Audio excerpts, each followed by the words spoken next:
Nationalism. What a word, isn't it? It shows loyalty and devotion to one's country. For today's video, I, Analyst Kate Esendaya from Grade 7 Ma'alalhanin, will summarize the manifestation of nationalism in Southeast Asia and East Asia, focusing on China, Japan, Korea, the Southeast Asian countries like the Philippines and the Cold War. Let's start with China, where Sun Yat-sen, who founded the Kuomintang or the Nationalist Party, showed his love and devotion to his country by leading the success of the Revolutionary Alliance in China in 1912, overthrowing the Qing dynasty that made him the father of Chinese Republic. Although he became the president of the new Republic of China in 1912, he turned over his presidency after a year to Yuan Shikai, who ruled as a dictator. This led to revolts by several groups like the May 4th movement in 1919, which demonstrated the Chinese people's love for their nation. This resulted in the formation of the Communist Party. Sun Yat-sen died of leading the Kuomintang and was succeeded by Chiang Kai-shek, who then became the president of the Nationalist Republic of China. Similar to Yuan Shikai, Chiang became corrupt, which resulted in the overwhelming support of peasants to the Communist Party, which Mao Zedong led.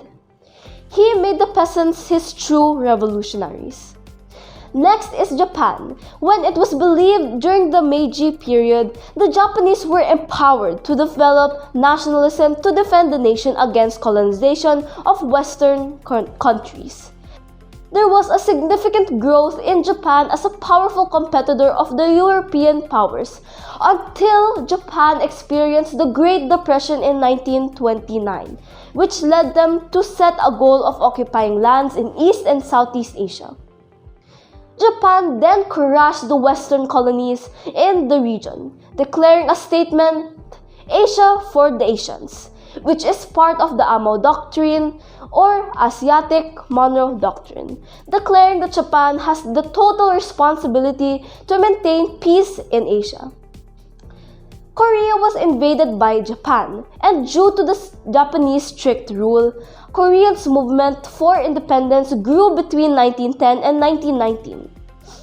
Different groups such as students studying in Tokyo and the Korean youth living in Shanghai demanded for freedom against the Japanese.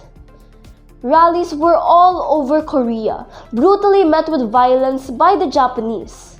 The Japanese did not allow Korean independence.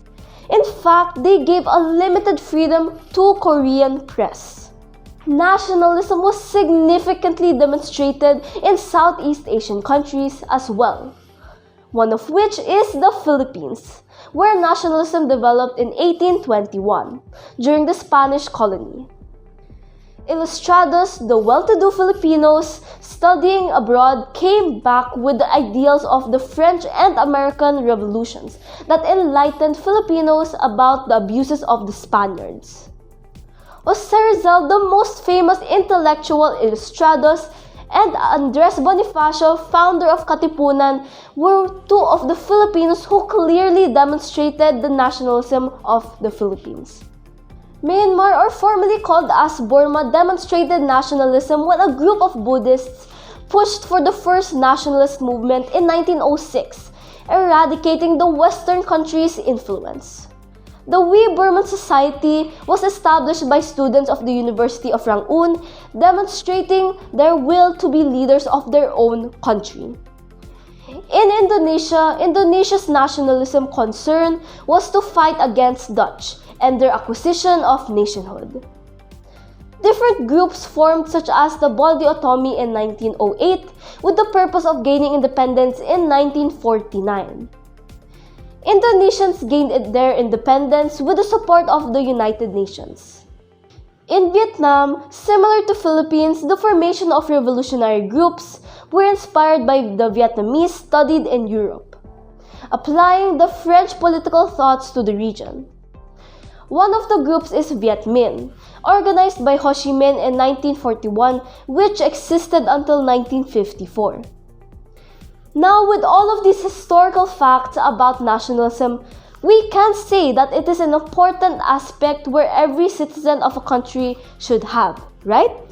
But wait, did you know that after Asians got their independence and started ruling themselves, another tension arose, causing conflicts within their midst? One of which is the Cold War, which has led to local wars in some Asian countries such as China, Korea, Vietnam, Cambodia, Myanmar, East Timor, and Latin American countries. Thank you all for listening, and I hope that you learned something about nationalism today. God bless you all.